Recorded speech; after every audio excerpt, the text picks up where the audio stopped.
The ship finally moves. But not under her own power. One tugboat is pulling, the other one aft is the breaker.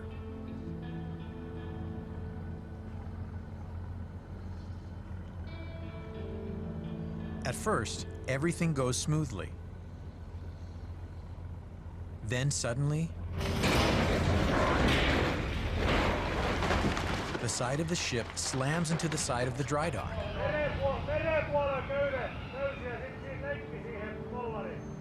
It's a bit of a scare, but nothing major. Just a need for a future paint job. Safely docked at the shipyard, a new phase in the building of the world's largest cruise ship starts. The ship will now be outfitted with all the details and functions which will meet the guests in about a year's time.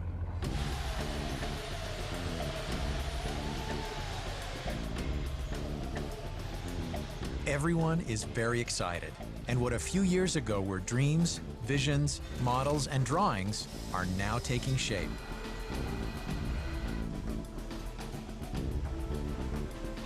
Kelly Gonzalez and the team of architects and executives can barely hide their excitement, in spite of the fact it will take a year to complete the outfitting. Let's just enjoy it for a second. Yeah, it's worth enjoying. Even with the scaffolding, it's a wonderful height.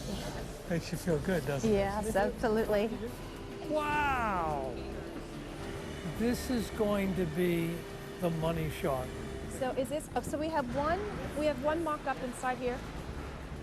This is everything we had hoped for. This is really exciting to see it actually come together. Like on no other ship, the aft is totally open to the ocean. It's hard at this stage to visualize what the experience will be in the Aqua Theater once it's completed, especially now when the temperature plummets below freezing. I'm visualizing that I'm in the Caribbean right now and looking out over the Caribbean Sea, so I'm not cold at all. My concern is that you can see through it to the air. That's the thinking but somewhere you need to have the support. Oh yeah, one or two supports, but it's basically floating. Far from the ship in Mansfield, Ohio in the USA, another part of the project takes shape, and a very surprising one. They liked the idea that they were going to have a hand-carved wooden carousel. Oh, by the way, we can only have so many pounds of flammable material on it, and we're a wood carving company. We're taking out the excess wood due to the fire load restrictions, so anything that isn't going to help hold the figure together or support weight has to come out. It sounds very simple. We'll put a carousel on the ship. There's a lot more than meets the eye with trying to get this project to work on the ship. Royal Caribbean's never built a carousel, and we've never built a ship. Yes, I'm good. We need to have the structural integrity in the carousel so we can actually handle the movements of the ship. You know, the idea of actually running a carousel at 5 or 10 degrees is unheard of. All right, well, it's definitely a different sight, looking at this thing on 5 degrees. I've never seen one run at an angle like that, but it's something that gives us a concept of whether the carousel itself can handle any movement and listing of the ship. Oh yeah, no, this is going to be the worst you'll ever see, if this. The other challenge that you have with a structure like this is vibration, and that's why we do an extensive vibration and excitation tests to, in a nutshell, confirm that the vibrations that the ship is sending off are not going to harm the carousel. It's sitting on a steel deck, and steel transfers every little bit of noise. I want you to make kind of a soft jump so that we excite all the parameters inside the rig. So we're trying to put the vibration that this carousel by itself creates. And then we take these numbers back to Finland, and then we plug those into the model for the ship. And I'm very anxious to see how this is going to compare. So, one way or the other, this carousel will be running on Oasis. There's no question about that. Back at the shipyard, work progresses quickly. All the basic steel constructions are in place, and activities of a different kind abound around the ship. The ship delivers in just 2 months, but she looks really unfinished. Will they make it in time? Work goes into high gear. So much to do and so little time to complete the building.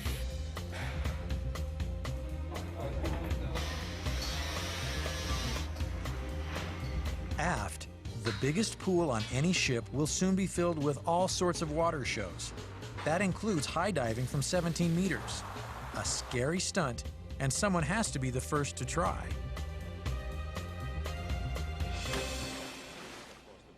Royal Caribbean CEO Richard Fain fought hard for the carousel on board. His wish has now been fulfilled, but others see this as a bad omen. Well, they used to say bringing horses or maidens on a ship was bad luck. Neither is true. This is good luck. And this is my good luck horse. You know, it's hard to imagine. From all the time we were talking about it, you know, when we discussed it as an idea, and now we're actually doing it, and I hate to admit it, this is fun. On the sports deck, the much anticipated zip line is installed. Just to beef up the safety aspect of the zip line on the ship, because it is a first, we went to a 1/2-inch stainless steel cable, which has an actual breaking strength of about 20,000 pounds. I'm adjusting the tension on the cable because I want to try it at a little bit, have a little more slack in the cable to change the speed and the landing speed. Also had to upgrade to a lot of stainless steel equipment because of the marine environment. We are going to put 5 of these bags, which are 50-kilo bags, I think, and we're putting them on the cable so that we can do a load test up to a certain percentage of our working load, just to make sure that the cable hasn't got any defects. A mistake or problem at this stage would be a disaster for the zipline project.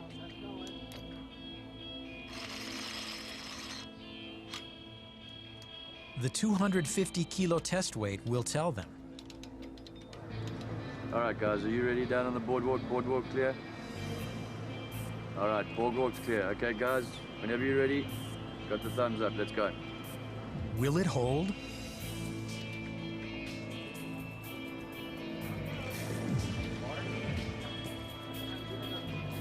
The next run, we're going to go ahead and set up probably for 2 sandbags, which will simulate the average human weight, and let it run, see how it moves a little faster along the line. And after that, we'll be ready for humans to go ahead and give it a run.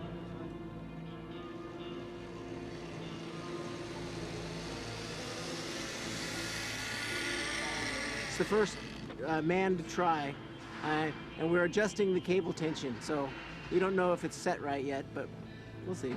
You can see and understand how high you really are, plus it's an absolute sheer drop when you step off.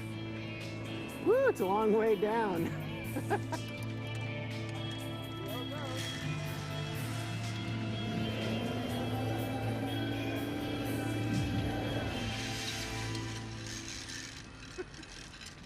Yeah. For Kelly Gonzalez, this is a very rewarding time. She can finally see all her visions come together in the ship.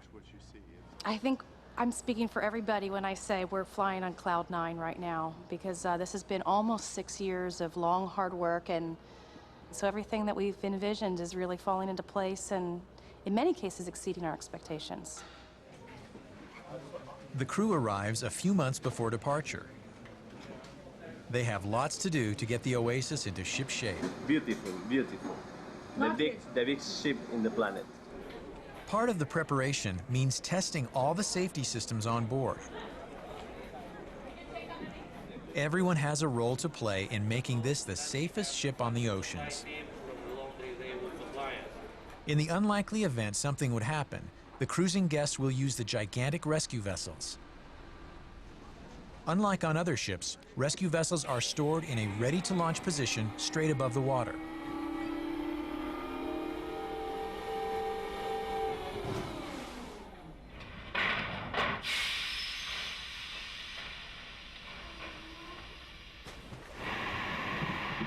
The life rafts are the second half of the evacuation system and will be used by the crew. Crew members must come down the chute, and this is an experience they will not forget in a hurry. I'm stuck! He's stuck in the chute.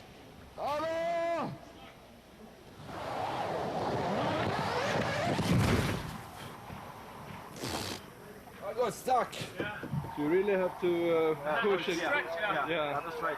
Soon, everyone gets the hang of it, and the exercise works smoothly.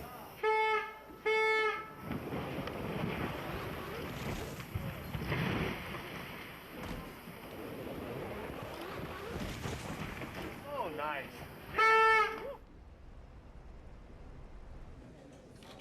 The day has finally come. Richard Fain is signing the check and is parting with $1.4 billion, the cost of the ship. I'd rather just look at it. No wonder he's shaking. Royal Caribbean is gambling big on their new ship. Does that mean we can leave and take our ship? In this instance, the ship belongs to Royal Caribbean. Well, I'm now the master of the Oasis of the Seas, the grandest ship I think the world has ever seen, and that's a remarkable feeling. A remarkable feeling. There's no time to lose. Captain Bill Wright has installed his bridge crew, and they're ready to start their journey to the home port in Florida. Young or old sailor, no one in the crew has ever navigated a ship this size. That fact doesn't scare Officer Clayton Van Welter. It's an extremely large ship, and when you get up onto the bridge, you're surrounded by all this technology and all that, but you got to remember how much is behind these walls. But when you're concentrating on the navigation and everything like that, it comes down to the information presented to you. First order of business is to bring Oasis of the Seas under one of the world's longest bridges. To be on the safe side, Captain Bill elects to have the retractable funnels lowered well ahead of the bridge passing. Making this passing in the daytime is one thing. To attempt it in the middle of the night adds suspense. For the more than 3,000 crew members and guests on board, this is an exciting moment.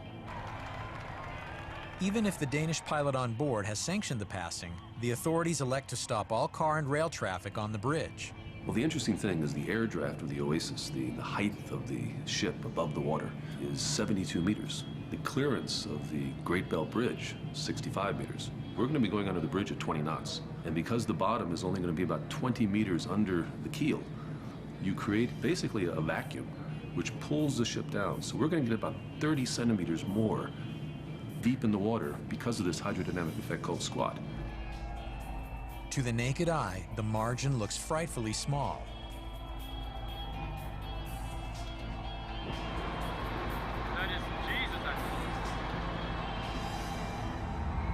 With only decimeters to spare, the Oasis of the Seas passes the Great Belt Bridge.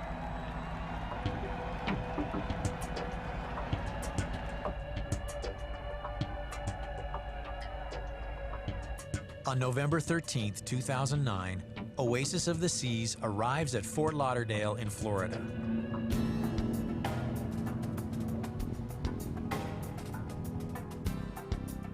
The maiden voyage, with all its challenges, has taken her from Finland to her home port of Port Everglades, and she gets a warm welcome.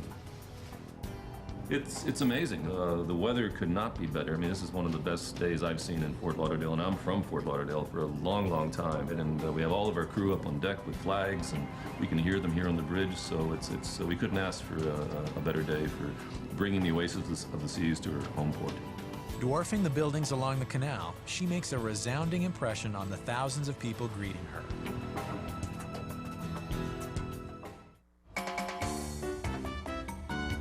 Only a few weeks after arriving at home port in Florida, Oasis of the Seas sails with her first guests on board. Suddenly, the Royal Promenade comes alive with guests enjoying the shops and restaurants. The architect's dreams have become reality.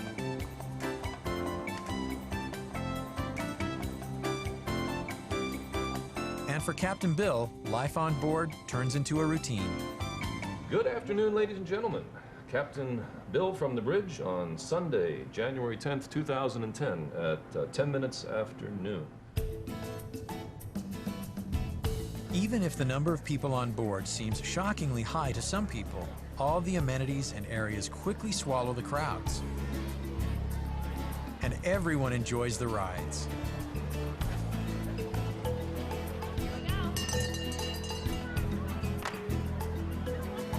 Everyone enjoy the boardwalk. Save the waves.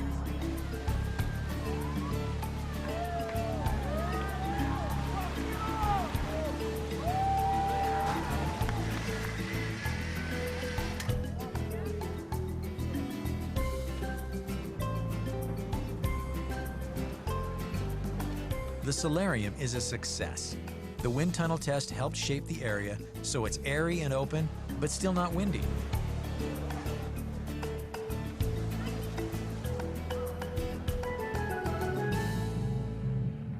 As if all the activities in the daytime weren't enough, the evenings offer plenty of entertainment.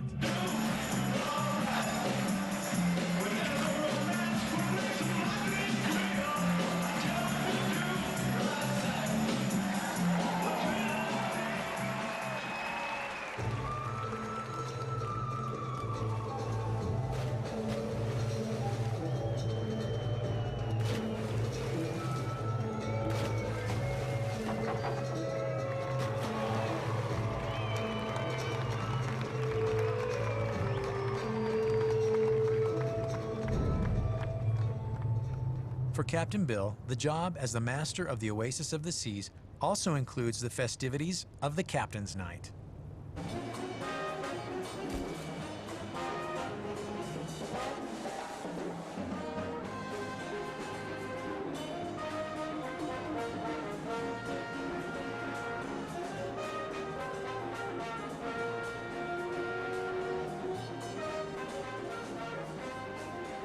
If there's entertainment and relaxing downtime for the guests, the situation is much different in the galley, the ship's main kitchen. Executive Chef Johan Petuchnik, with a history as a chef at the Royal Court of Norway, assembles the other chefs to taste today's menu. 1 hour before we open the dining room, all the chefs come here together. We have the entire menu prepared. We bring it over here, so we make a tasting panel. That means we're going over all the food, we check the food, we taste the food, we look at the presentation, so that we can ensure that everything what goes out in the dining room tonight is first class and there's no mistakes at all. Okay, let's go then. The stress is building minutes before dinner is served.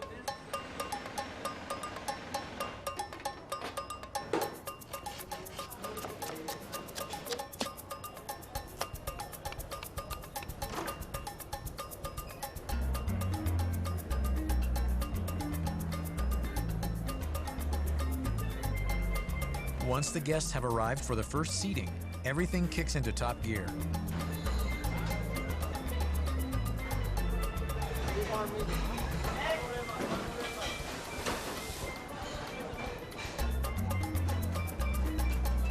Before the evening's over, the galley will have served 24,000 plates with food. The main dining room's actually one of the biggest restaurants in the world, and definitely the biggest on board any ship. Still, it's only one of 24 restaurants on board. As evening falls, Central Park becomes the oasis on board that everyone envisioned for so many years. On his way to the captain's table in the restaurant, Captain Bill enjoys a stroll in the park with his wife. He surely remembers the heated discussions a few years back when the original design was presented. A grassy knoll could have been fun too, but no doubt this is much better. For everybody who's been involved in the project for so many years, the successful completion of a truly complicated construction has left many positive memories. To see what we have created here, this is an amazing achievement for mankind. So I'm the luckiest guy on the planet being in command of this amazing ship. Oasis of the Seas claims the title, the world's largest cruise ship. Surpassing the nearest rivals by a wide margin, she will most likely keep the crown for many, many years to come.